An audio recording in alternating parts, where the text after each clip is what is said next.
అందరికీ నమస్కారం. నేను మీ సురేష్ బుడిపుటి, టీమ్ లోకేష్ యువసేన. ఈరోజు వీడియోలోకి వెళ్ళిపోయే ముందు నల్లపరెడ్డి ప్రశాంత్ కుమార్ రెడ్డి వీడంత సన్నాసి, వీడంత లుచ్చా, వీడంత లత్కోర్, వీడంత లంగానా కొడుకు ఈ ప్రపంచంలో ఎవ్వడూ ఉండడు. అసలు వైసీపీలోనే ఇలాంటి లుచ్చాగాళ్ళు, లంగాగాళ్ళు, లత్కోర్ నా కొడుకులు చాలామంది ఉన్నారు. ఎందుకు ఇలా తిడుతున్నానంటే మహిళలంటే వీళ్ళకి కనీసం గౌరవం కూడా లేదు. ఈ నా కొడుకులు ఎలా పుట్టారో కూడా నా కొడుకులకు తెలియదు. ఇంత దుర్మార్గంగా, ఇంత దౌర్జన్యంగా, ఇంత దారుణంగా మహిళల్ని కించపరుస్తూ, మహిళలు పుట్టుపుత్రకాలు కూడా వీళ్ళందరూ ఎత్తి చూపుతూ ఈరోజు మాట్లాడటం నిజంగా చాలా బాధాకరం. ఈరోజు మా దగ్గర మా ఎమ్మెల్యే ప్రశాంత్ రెడ్డి గారిని ఈరోజు ఈ సన్నాసి సైకో ఎట్లా మాట్లాడుతున్నారో మనందరం వీడియోలో కూడా చూసాం. ఈయన ఆమె పుట్టుకను, ఆమె ఏ విధంగా పెళ్లి చేసుకుంది, ఏ విధంగా ఆయన భర్త చనిపోతే ఈరోజు వేరే వాళ్ళని, అంటే మా ఎంపీ గారిని ఏ విధంగా పెళ్లి చేసుకుంది, అలాగా ఆమె ప్రతి విషయాన్ని కూడా ఈరోజు క్షుణ్ణంగా, చాలా దారుణంగా, దుర్మార్గంగా, ఎలాగంటే బజారు మనుషుల్లాగా ఒక ఎత్తి చూపుతూ మాట్లాడటం ఎంతవరకు కరెక్టు? అంటే ఇదేనా మీ అధినాయకుడు నేర్పిన మీకు సంస్కారం అని అడుగుతున్నా నేను. అరే సన్నాసి ప్రసన్న కుమార్ రెడ్డి, నీ అంత ఎదవ లుచ్చా అయినా కొడుకు ఈ ప్రపంచంలో ఎవరు? నీకు ఆడపిల్లలు ఉన్నారు, నీకు పెళ్ళ ఉంది, నీకు కూతుళ్ళు ఉన్నారు, నీకు చుట్టాలు ఉన్నారు. వాళ్ళందరూ ఆడవాళ్ళని, చుట్టూ ఉన్న వాళ్ళందరూ, వాళ్ళని ఇదే విధంగా నువ్వు మాట్లాడగలవా అని అడుగుతున్నా నేను. అంటే ఈరోజు ఈ వైసీపీలో ఉన్న సైకోలు ఏం చేస్తున్నారంటే ఆడవాళ్ళని ఎలా కించపరచాలి, వాళ్ళని ఎలా హరాస్మెంట్ చేయాలి, ఏ విధంగా వాళ్ళు ఈ రాజకీయాల నుంచి తప్పుకోవాలి, అసలు ప్రజల్లో తిరగకుండా ఏం చేయాలంటే వాళ్ళ వ్యక్తిగతమైన జీవితం మీద ఈరోజు నా కొడుకులు ఒక మచ్చ వేసే విధంగా ముందుకెళ్తున్నారు. గతంలో 5 సంవత్సరాల్లో మనం చూసినట్లయితే వైసీపీ అధికారంలో ఉన్నప్పుడు 100% చంద్రబాబు నాయుడు గారు కూడా అదే విధంగా చెయ్యాలని చూశారు. కానీ ప్రజలందరూ నా కొడుకుల్ని చెప్పులతో కొట్టి ఓటు అనే ఆయుధంతో 11 సీట్లు ఇచ్చారు. అయినా బుద్ధి రాలేదు నా కొడుకులు.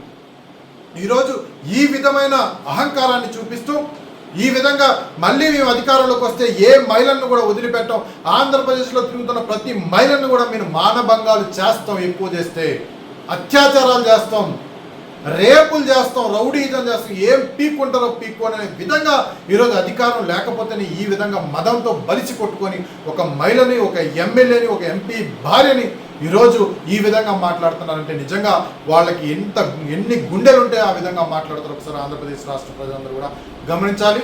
సరే, ఏదేమైనా సరే ఈరోజు వీడిని వదిలేయడం కూడా అది కరెక్ట్ కాదు.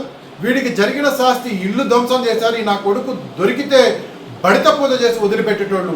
అలా ఆ విధంగా ఆమెని ఈరోజు ఆయన మాట్లాడిన మాట తీరును బట్టి అక్కడున్న ప్రజలందరూ కూడా, అక్కడున్న కార్యకర్తలు కావచ్చు, లేకపోతే ప్రజలు కావచ్చు, లేకపోతే ఆ జిల్లా నియోజకవర్గ మరి ప్రజలందరూ కూడా ఆ ఇంటిని ధ్వంసం చేయడం జరిగింది. అది కూడా ఇప్పటివరకు గుర్తు తెలియదు అని చెప్తున్నారు. కాబట్టి గుర్తు తెలియని వ్యక్తులు ఈ విధంగా నేను చేస్తే అభిమానులు వచ్చి, ఆమె అభిమానులు, తెలుగుదేశం పార్టీ కార్యకర్తలు వచ్చి నీ ఇంటి మీద, నీ మీద పడితే నా కొడక నీ శవం కూడా దొరకదని చెప్పేసి నేను హెచ్చరిక జారీ చేస్తున్నాను. ఇంకా సిగ్గు లేకుండా నువ్వు మళ్ళీ సాక్షి ఛానల్లోకి వచ్చి ఈ విధంగా మాట్లాడటం తప్పు ఏమవుతుంది? తప్పు కాదు, ఇది కరెక్ట్ అని చెప్పి మళ్ళీ నువ్వు సమర్థించుకున్నావు అంటే మహిళల పట్ల మీ పార్టీకి ఎంత గౌరవం ఉందో ఒకసారి ఆలోచన చేసుకోండి. తెలుగుదేశం పార్టీలో ఇంతమంది కార్యకర్తలు ఉన్నారు, పసుపు సైనికులు ఉన్నారు, రక్తం మరిగిపోతున్న కార్యకర్తలు కూడా ఉన్నారు. కానీ ఏ రోజు కూడా వైసీపీలో ఉన్న మహిళల గురించి తప్పుడు మాటలు మాట్లాడలేదు. మీరు ఒకసారి వెనకేసుకు రండి. ఈరోజు మీరు వెనక్కి వెళ్ళి చూస్తే మా కిరణ్ అనే చేబ్రోలు కిరణ్ అనే ఒక కుర్రోడు భారతి గారి మీద ఒక అవాక్కు చవాక్కు ఏదో కోపం మీద నారా బ్రాహ్మణి గారిని అన్నారు, భువనేశ్వరి గారిని అన్నారు అని చెప్పి 2 మాటలు మాట్లాడినందుకు తీసుకెళ్లి చంద్రబాబు నాయుడు గారు మా కార్యకర్తని జైల్లో పడేశారు. ఇప్పటి వరకు అబ్బాయికి బయటికి రాలేదు. అంటే ఎవరు, నేను తప్పు చేసిన, సాక్షాత్తు ఎమ్మెల్యే తప్పు చేసిన ఎమ్మెల్యే కూడా ఏదైనా ఆడవాళ్ళ గురించి ప్రస్తావించిన వాళ్ళని సస్పెండ్ చేయడం, పార్టీ నుంచి సస్పెండ్ చేసి బయటికి పంపడం, లేకపోతే వాళ్ళ మీద కేసులు పెట్టడం జరుగుతుంది. ఈ విధంగా ఈరోజు తెలుగుదేశం పార్టీ ముందుకెళ్తుంది. రాష్ట్రంలో ఉన్న ప్రతి మహిళకి గౌరవిస్తూ ముందుకెళ్తుంది తప్ప మీరు ఈ విధంగా మాట్లాడి మహిళలను కించపరిస్తే మాత్రం ఊరుకునేది లేదు. ప్రజలు మీకు తగిన బుద్ధి చెప్పినా ఇంకా మీకు బుద్ధి రాకపోతే నిజంగా రానున్న రోజుల్లో మాత్రం ప్రతి ఒక్కరికి ఓటు అనే ఆయుధంతో మిమ్మల్ని అందరినీ కొట్టి పక్కన కూర్చోబెట్టారు. ఈసారి రాష్ట్ర ప్రజలే బుద్ధి చెప్పే రోజులు రానున్న రోజుల్లో మీ దగ్గరికి వస్తాయి. ఇప్పటికైనా బుద్ధి తెచ్చుకొని మహిళల్ని గౌరవించడం నేర్చుకోవాలి.